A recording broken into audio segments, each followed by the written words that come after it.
Eh bien, nous ferons gagner un exemplaire de notre Blu-ray Reform School Girls sur les réseaux sociaux. Il y en a qui ont droit à un régime de faveur, est-ce que je peux...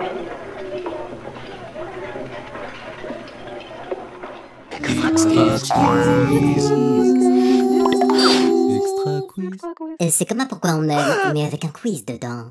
Sur une idée de Karine. Bonjour et bienvenue dans l'Extra Quiz, notre tout nouveau jeu. Pour l'inaugurer, j'accueille Patrice Véry. Bonjour. Bonjour. Comment ça va? Ah bah c'est le printemps, Mais donc ça va bien. Les fleurs bourgeonnent et à cette occasion, je vais vous tutoyer. Très bien, bah, allons-y. Parce que sinon, je vais jamais y penser. Tutoyons-nous. Alors aujourd'hui, pour notre jeu, on va jouer avec le film Reform School Girls. Alors Patrice, sache qu'il y a un enjeu supplémentaire, parce que si tu réponds bien à toutes mes questions, eh bien nous ferons gagner un exemplaire de notre Blu-ray Reform School Girls sur les réseaux sociaux. Place au jeu. J'ai toujours rêvé de faire ça. Le temps passe vite quand on s'amuse. Tu as 10 secondes pour nous faire le pitch du film. Eh bien c'est Jenny qui est jouée par Linda Carroll, elle fait un cambriolage avec son petit copain.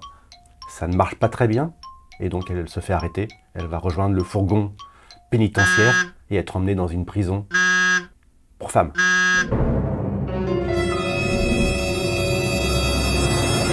Jenny, qui est jouée par Linda Carroll, fait un cambriolage avec son petit copain. Ça ne marche pas très bien, et donc elle se fait arrêter. Elle va rejoindre le fourgon pénitentiaire et être emmenée dans une prison pour femmes.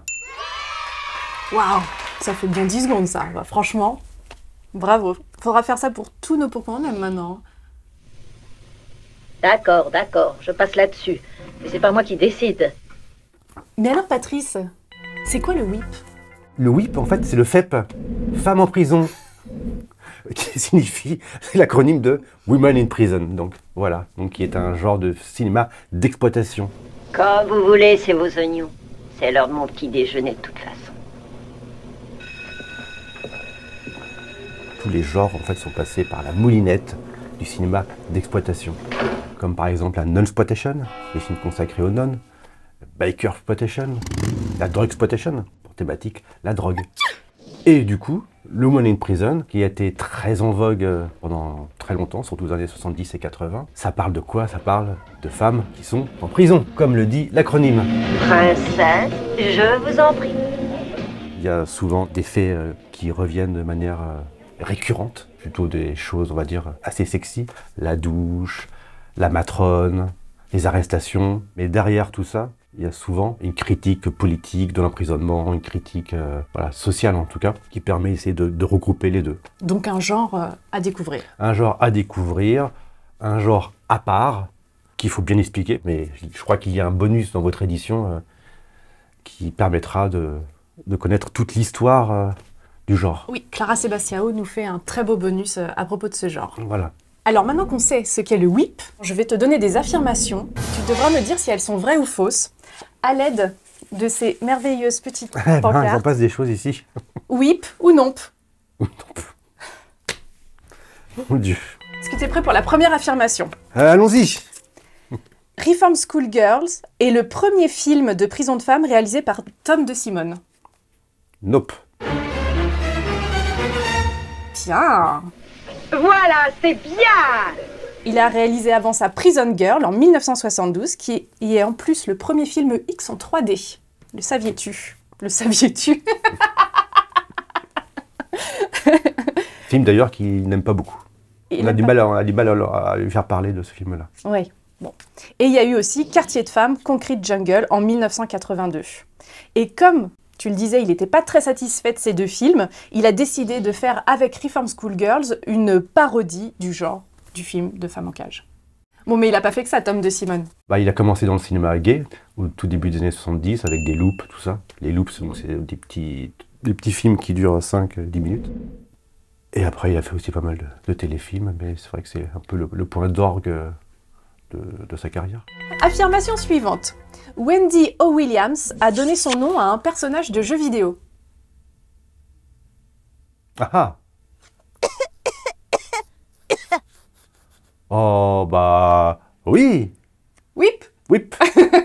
C'est Whip. Oui. Dans Super Mario Bros 3, figure-toi, Wendy Koopa. Elle fait partie de la fratrie des terreurs de Bowser et c'est la seule fille. Et comme tous les autres personnages de la fratrie des terreurs de Bowser, son nom est un hommage à une personnalité de la musique. Donc on retrouve aussi avec elle Beethoven, Roy Orbison, Iggy Pop.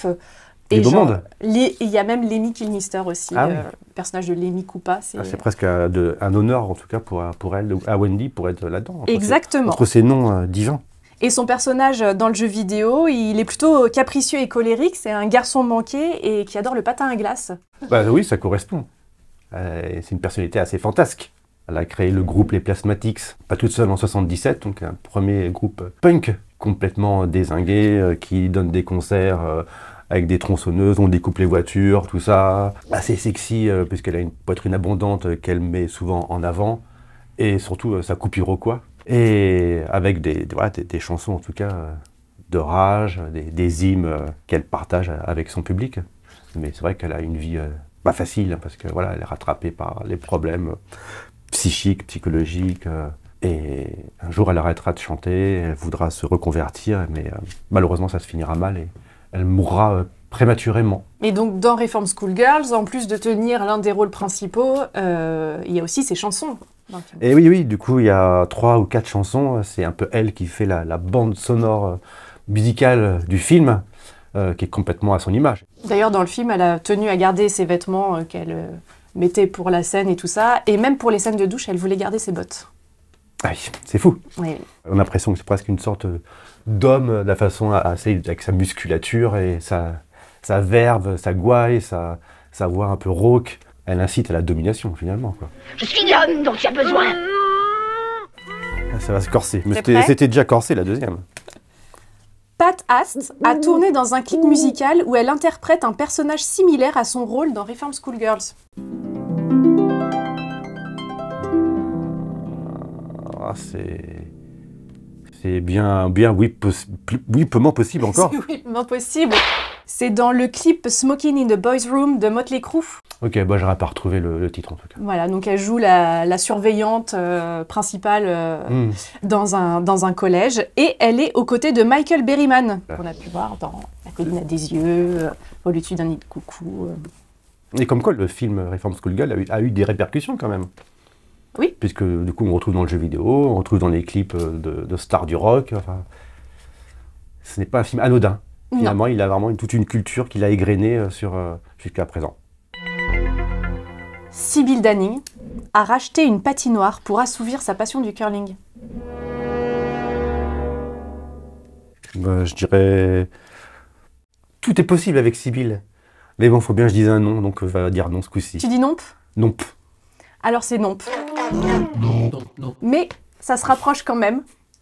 Parce que figure-toi qu'elle a été l'actionnaire d'un club de hockey sur glace en Allemagne dans les années 2000. Le SC Rieserc. J'aurais dû te demander la prononciation avant en fait. J'aurais dû me douter qu'il fallait que je le fasse moi-même. Du coup, c'était la première femme copropriétaire d'une équipe de hockey en Allemagne. Et grâce à ses connaissances... Ce n'est pas commun. Non.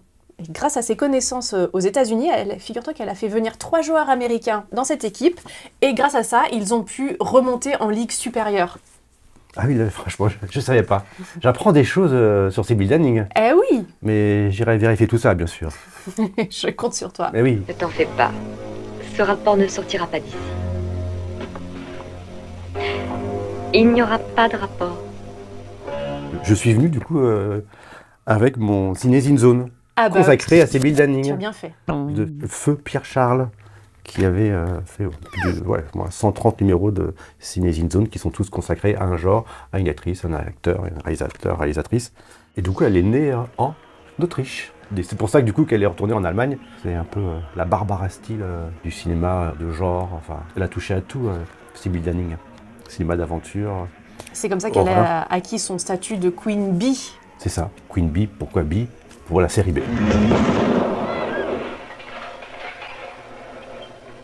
Je ne veux plus entendre un mot. Donc Sybil Danning, on s'en souvient pour de nombreux films. Il y avait eu Siegfried, Elle a joué dans Les Trois Mousquetaires, elle a joué dans Opération Lady Marlène, il y avait eu Folie bourgeoise, Airport 79, Battle Beyond the Stars, elle a joué dans un Hercule aussi, il me semble, Jungle Warriors. Voilà, plein de petites séries B, souvent croustillantes et souvent habitées par, non pas que sa plastique, mais aussi par sa prestance. Et là, dans Reform School Girls, à la base, elle devait pas jouer le rôle de la directrice de l'institut. Ça devait être un rôle tenu par un homme à la base. Mais Tom DeSimone a modifié le scénario pour l'adapter pour elle dans le rôle de la directrice. Il a bien fait. Allez, Patrice, t'es sur un sans faute et il reste une seule question. Oula. Donc, on y croit pour le gagnant du Blu-ray. Hein. Non, mais je perds toujours à la fin. Moi. Mais non, dis pas ça. Le titre français de Reform School Girls est La réforme des anges du mal. Ah bah non. Non, nope. Nope. Nope. C'est le titre québécois. Le film est sorti en France sous le titre Les Anges du Mal 2. Il me semble qu'il y a un 1, mais qu'il n'y a aucun rapport. D'accord. Et il y avait eu un titre télé, c'était Femelle en cage. Ouais, il est pas ouf celui-là. Non. Mais il a existé. Oui. Et le titre Bad Movies. Very, very bad girls. Very, very bad girls. Et Sybil Danning a demandé à Linda Carroll, qui est Jenny dans le film, comme tu l'as dit tout à l'heure, d'écrire une suite au film, mais ce projet n'a jamais vu le jour. Dommage. Je suis pas un pigeon. Vous croyez que je vais prendre des risques pour que ces folles se fassent avoir? Eh ben Patrice, je suis fière de toi. T'as tout bon. Est-ce qu'il y a quelque chose à dire encore à propos de ce film? Pourquoi tu l'aimes? Pourquoi je l'aime?